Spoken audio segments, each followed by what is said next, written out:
बिस्मिल्लाहिर्रहमानिर्रहीम। अस्सलाम वालेकुम। कैसे हैं आप सब? उम्मीद करती हूँ कि आप सब बिल्कुल खैरियत के साथ होंगे। तो आज मैं लेकर आई हूँ आप लोगों के लिए बहुत ही मज़ेदार और बहुत ही आसान पराठा रोल की रेसिपी ये बहुत ही मज़ेदार होने वाली है। तो आपसे रिक्वेस्ट है आप वीडियो को एंड तक ज़रूर देखिएगा और अगर आपको मेरी वीडियो पसंद आए तो आपने वीडियो को लाइक ज़रूर करना है और अगर चैनल पर पहली बार आए हैं तो आपसे रिक्वेस्ट है काइंडली मेरे चैनल को ज़रूर सब्सक्राइब कर दें। तो चलें टाइम ज़ाया के बगैर हम रेसिपी की तरफ चलते हैं और देखते हैं कि हम ये पराठा रोल किस तरह से तैयार करते हैं। तो पराठा रोल बनाने के लिए सबसे पहले हमें चिकन चाहिए क्योंकि हम चिकन पराठा बना रहे हैं। तो चिकन मैंने तकरीबन 1 पाव लिया है बोनलेस। इसको मैंने एक फ्राई पैन में डाल दिया है और इसमें हम डाल देंगे तकरीबन हाफ गिलास के करीब पानी शामिल कर देंगे। इसमें 1 टीस्पून हम इसमें शामिल कर देंगे नमक। इसको अच्छी तरह से हमने मिक्स कर लेना है इसमें और साथ ही हम इसमें शामिल कर देंगे एक बड़ी इलायची। वो इसलिए कि चिकन की स्मेल ख़त्म हो जाएगी बड़ी इलायची से। अब इसको हम ढक कर रख देंगे तकरीबन 15 मिनट के लिए। जब तक हमारा चिकन गलता है तब तक हम पराठों के लिए आटा गूंद लेते हैं। तो मैदा लिया है मैंने तकरीबन हाफ केजी। इसमें शामिल कर देंगे हम 1 टेबलस्पून नमक, 3 टेबलस्पून हम इसमें ऑयल शामिल करेंगे और एक हम इसमें अंडा शामिल कर देंगे। ये तीनों चीज़ें हम इसमें अच्छी तरह से मिक्स कर लेंगे। मैं इस रेसिपी में मैदे का यूज़ कर रही हूँ, अगर आप चाहें तो गंदम के आटे से भी ये बना सकते हैं। अब हम नॉर्मल रूम टेम्परेचर पानी ले लेंगे और हम मैदे को गूंद लेंगे। जैसे हम नॉर्मल आटा गूंदते हैं रोटी के लिए उसी तरह से हमने इसको गूंद लेना है। तो आटा हमारा गूंद चुका है, इसको हम साइड पर रख देंगे सेट होने के लिए और चिकन की तरफ आ जाते हैं। अब हम देखें तकरीबन चिकन हमारा अच्छी तरह से गल चुका है। पानी जो हमने इसमें डाला था वो भी ड्राई हो चुका है। अब हम इसको उतार लेंगे चूल्हे पर से और इसको हमने ठंडा कर लेना है। ठंडा कर हम इसको एक बाउल में डाल लेंगे और इसमें हम डालेंगे तकरीबन 3 टेबलस्पून क्रीम। अगर आपके पास क्रीम नहीं है तो आप दूध पर जो मलाई आती है वो भी यूज़ कर सकते हैं। और हम इसमें शामिल कर देंगे मेयोनीज़ तकरीबन 5 से 6 टेबलस्पून। साथ ही हम इसमें शामिल करेंगे पिसी हुई काली मिर्च 1 टीस्पून। 1 टीस्पून ही हम इसमें शामिल कर देंगे कुटी हुई लाल मिर्च और हम शामिल कर देंगे इसमें थोड़ी सी बंद गोभी, तकरीबन 1 प्याली मैंने ली है।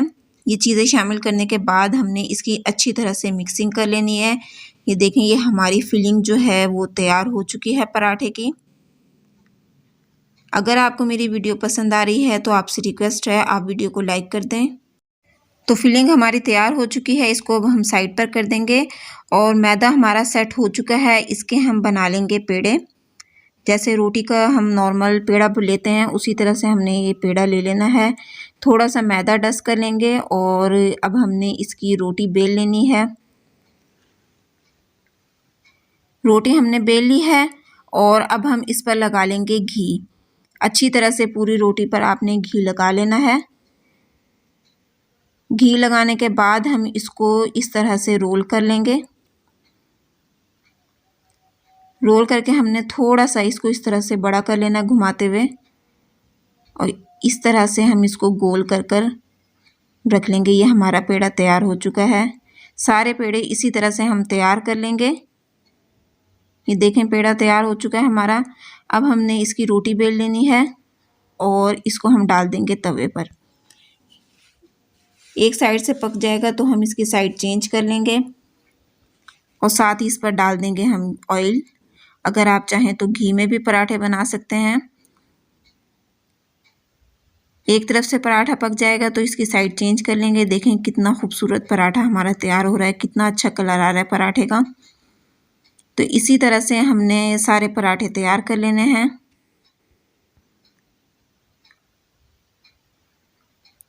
अगर आपको वीडियो पसंद आए तो आपसे रिक्वेस्ट है आप वीडियो को लाइक ज़रूर कर दिया करें। तो ये देखें जी पराठा हमारा तैयार हो चुका है। बहुत ही मज़ेदार क्रिस्पी ऊपर से और अंदर से बिल्कुल सॉफ्ट पराठा तैयार हुआ है हमारा। अब हम उसको उतार लेंगे।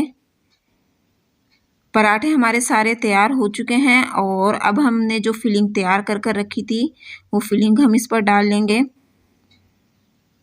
प्याज के लच्छे मैंने कटिंग कर रख लिए थे वो डाल देंगे इस पे। और खीरा डाल देंगे हम और इसको हम इस तरह से रोल कर लेंगे। आप चाहें तो टूथपिक लगा लें यहाँ। मैं इसको बटर पेपर से रैप कर रही हूँ। ये देखें पराठे हमारे तैयार हो चुके हैं। बहुत ही मज़ेदार चिकन पराठा रोल हमारा तैयार हो चुका है। मुझे उम्मीद है कि मेरी ये रेसिपी आपको ज़रूर पसंद आई होगी। अगर आप चाहें तो इसको नाश्ते में भी ले सकते हैं और अपने बच्चों को लंच बॉक्स में भी दे सकते हैं। अगर मेरी वीडियो आपको पसंद आई है तो आपसे रिक्वेस्ट है काइंडली वीडियो को ज़रूर लाइक करें। चैनल पर पहली बार आए हैं तो चैनल को भी ज़रूर सब्सक्राइब कर दें। बेल आइकन को भी दबा दें ताकि मेरी आने वाली हर नई वीडियो का नोटिफिकेशन सबसे पहले आप तक पहुंचे। आप लोगों ने ये रेसिपी ज़रूर ट्राई करनी है और मुझे अपना फीडबैक भी देना है। कमेंट बॉक्स में आपने अपनी राय का इजहार ज़रूर करना है और मुझे बताना है कि मेरी ये रेसिपी आपको कैसी लगी। मिलते हैं नेक्स्ट वीडियो में, तब तक के लिए अल्लाह हाफिज़।